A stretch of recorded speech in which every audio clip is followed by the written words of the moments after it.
She blocked my driveway for the sixth time this month, and the HOA did nothing. But when I made her car disappear without a trace, she called the cops and pointed straight at me. What happened next? Let's just say she never blocked my driveway again.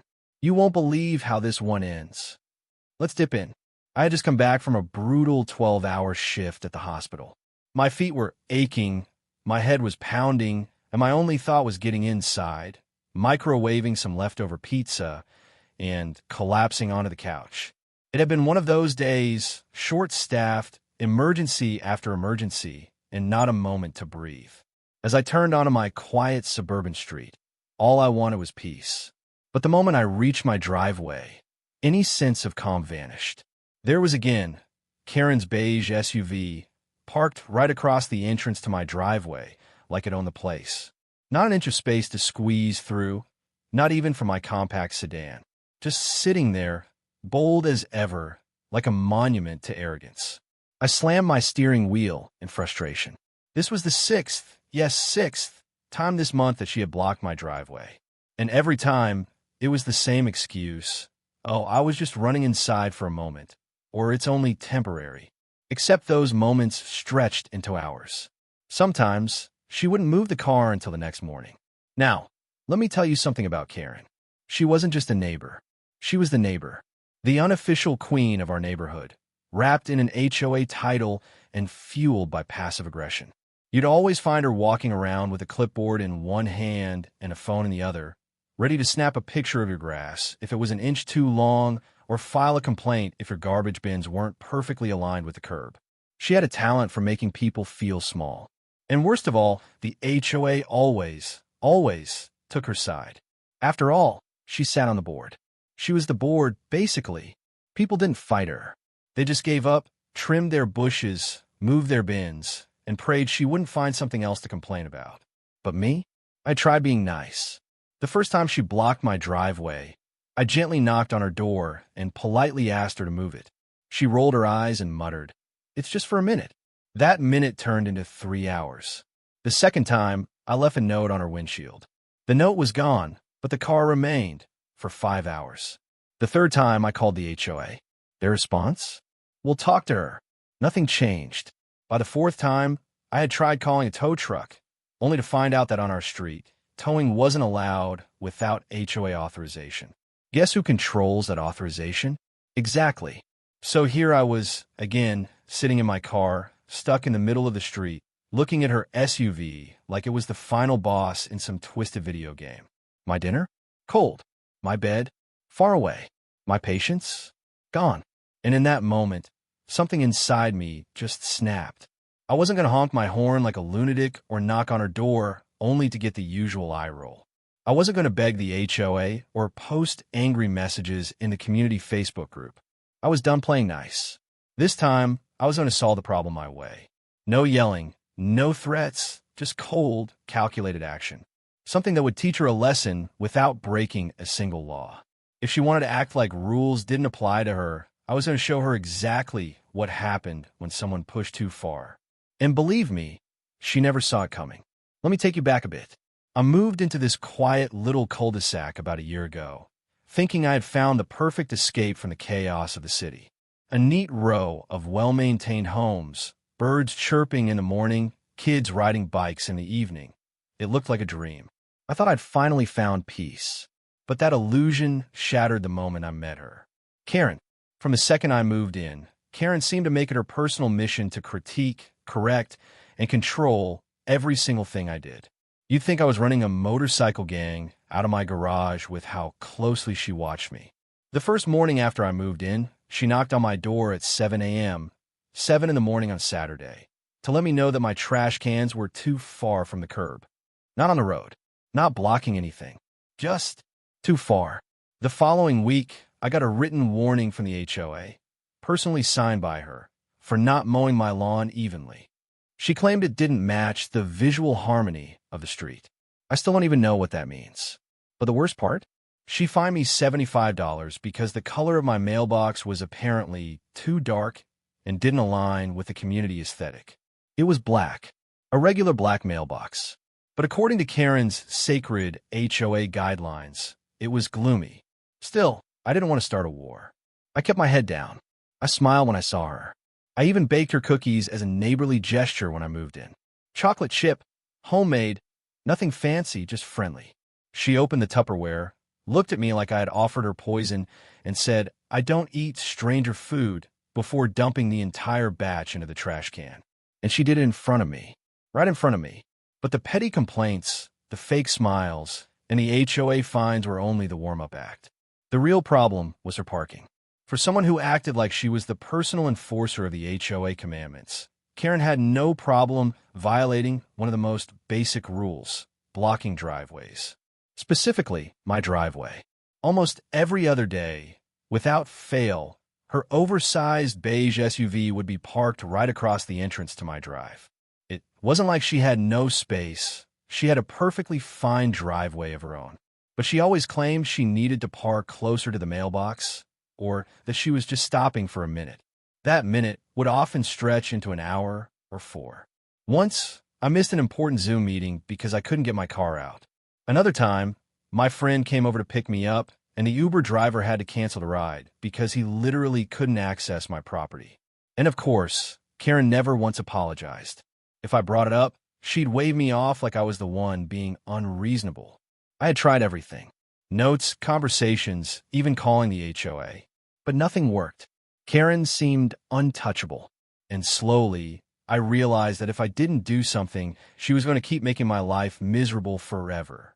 By this point, I had already tried the most obvious solution, towing her car. After one particularly frustrating day, when her SUV blocked me in for nearly 5 hours, I called a local towing company, hoping they could take care of it. I was willing to pay out of pocket. I just wanted my driveway back. But that's when I learned about the ridiculous HOA rule. Apparently, only authorized HOA personnel could request a vehicle to be towed from our street.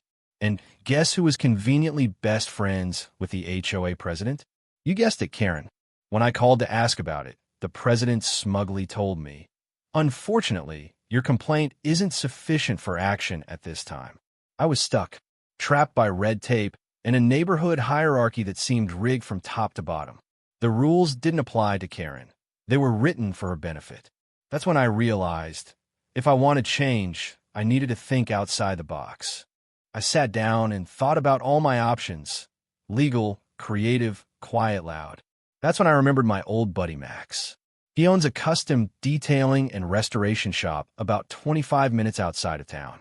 The kind of place that works on everything from classic Mustangs to luxury imports. But more importantly, Max has a huge, secure private lot behind his shop where cars are stored before or after restoration jobs. And Max, he owed me a favor. Years ago, I had helped him out of a bind when he got hit with a medical emergency, covering a shift at his shop during a busy weekend so he wouldn't lose clients. He never forgot that. So I called him up and ran the idea by him. "Let me get this straight," he said, trying not to laugh. "You want me to make Karen's car disappear?" "Well, not disappear, I said. "Just relocate it. Secretly, safely, and make her sweat a little." Max chuckled. "Man, you are wild. But I'm in." We made a plan and waited for the next incident. Sure enough, 2 days later, like clockwork, Karen's oversized SUV was once again right in front of my driveway. Not parked slightly to the side, not even halfway, completely blocking it. I watched from my window as she strutted down the sidewalk, clipboard in hand, probably off to measure someone's fence posts. Once she was out of sight, I made the call. Within 20 minutes, a flatbed truck rolled quietly down the street. Not from a regular towing company, but a private hauler Max worked with for special transports. Quiet, discreet, and completely off the radar. No logos, no uniforms, just business. They worked fast and professionally, loading Karen's SUV onto the truck with soft straps and padded hooks, so there would be no scratches or dents, just a smooth lift and roll. In less than 10 minutes, her car was gone. No noise, no alarm, no trace. Karen had no idea that her SUV was now resting comfortably behind Max's shop, detailed, safe, and out of her hands. Later that evening, just as the sun was setting and the street started to quiet down, I was outside casually watering my front lawn, humming a little tune, sipping some lemonade, just enjoying the peaceful moment I hadn't experienced in months, all thanks to the absence of a certain beige SUV. Then suddenly, I heard it. The loudest, most theatrical, high-pitched scream you could possibly imagine. "Where is my car?" I turned my head slowly, and there she was, Karen, in full meltdown mode. She stood right in the middle of the road, arms flailing, spinning in circles like she had just discovered her house was gone. Her face was a mix of rage, confusion, and panic. Honestly, I had to hold back a laugh. She stomped up and down the sidewalk, checking every inch of the street like maybe her SUV had just magically rolled away. She knocked on a neighbor's door. She looked behind a bush. At one point, she even peeked inside a recycling bin. Yes, a full-grown woman was searching for a car in a recycling bin. And then, she pulled out her phone and called the police. I leaned on my rake and watched the show unfold. Minutes later, 2 officers arrived in a cruiser. Karen was already in a frenzy, pacing back and forth and waving her arms like a wild puppet. "He stole it," she screamed, jabbing a finger in my direction like she was in a courtroom drama. "He's the only one who would do something like this. He's been harassing me for months." The officers looked at me, then at her, clearly trying to make sense of the chaos. One of them walked over calmly. "Sir, may we have a word?" I nodded, giving them the most polite and innocent smile I could muster. "Of course, officers," I said smoothly. "I've been home all day. I didn't see anything suspicious. But I will say, she does usually park her SUV right in front of my driveway. Maybe she left it somewhere else today and forgot." That made them pause. The officer tilted his head. "So, she parks in front of your driveway often?" "Far too often," I replied, keeping my tone light. "But not today.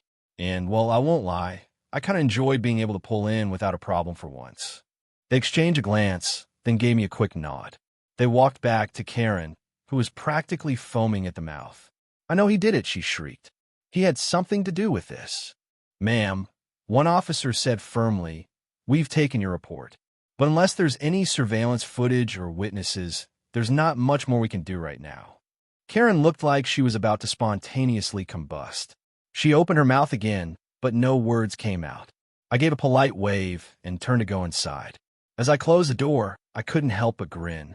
It was the first peaceful evening I'd had in months, and Karen's storm had just begun. For the next 2 days, the neighborhood felt like it had been taken over by a one-woman search party. Karen stormed around like a tornado in a skirt, clipboard in one hand, flyers in the other. She knocked on doors, sometimes aggressively, demanding to know if anyone had seen her SUV or caught anything on camera. She even had the audacity to slide flyers into my mailbox with bold letters screaming, "Stolen vehicle, reward if found." The reward was a $50 Starbucks gift card. Seriously, she expected someone to risk their safety for a cup of overpriced coffee and a muffin. She walked up and down the street several times a day, eyes darting, whispering to neighbors, pointing toward my house when she thought I wasn't looking. You could feel the tension in the air. She'd glance at me occasionally, pure daggers in her eyes, but never said a word. She couldn't prove anything, and she knew it. Then came day 3. That morning, just after sunrise, I heard it, a low rumble outside. Curious, I peeked through my blinds and almost choked on my coffee. There it was, Karen's precious beige SUV, parked neatly right in front of her own house. Only now it didn't look like the beat-up, dusty, HOA-abusing beast she used to drive. No, this thing gleamed. It had been waxed, polished, detailed to perfection, and even the tires had that glossy black shine like it just came from a luxury car ad. It was spotless. It was beautiful. It looked better than it ever had. Karen came outside seconds later, still in her robe and slippers. When she saw it, she froze. For full 30 seconds, she didn't move. Her mouth hung open like she was witnessing a UFO landing. She circled the car slowly, like she wasn't sure it was really hers. She checked the plates. She peeked inside. Her face was a mix of disbelief, confusion, and just a tiny bit of fear, like she was starting to realize she had absolutely no idea how this happened. That's when I made my move. I walked past her house on the way to grab my mail, gave a little wave, and said with a casual smile, "Looks like someone found it for you. Nice paying job." She turned, lips parted, but for the first time ever, nothing came out. Karen, queen of complaints, duchess of drama, was speechless. She didn't even nod. She just stood there, watching me stroll back to my house like she had just seen a ghost. From that moment on, everything changed. She never parked in front of my driveway again. Not once. No more warnings. No more notes. No more screaming across the yard about trash bins or mailbox colors. And then, just a few weeks later, I heard the best news of all. Karen had resigned from the HOA board. Word on the street was that multiple complaints had been filed against her, some of them quite serious. Violations, harassment, misuse of power. I didn't even have to lift a finger. Maybe it was karma. Maybe it was poetic justice. But one thing's for sure, whatever parked in front of my driveway now, it definitely wasn't Karen. And just like that, the queen of HOA chaos was dethroned. No more blocked driveways. No more bogus fines. Just sweet, sweet peace. Sometimes, karma doesn't knock. It parks in front of your house and smiles. If you enjoyed this story, don't forget to like, subscribe, and hit the bell, because I've got plenty more wild neighborhood tales coming your way.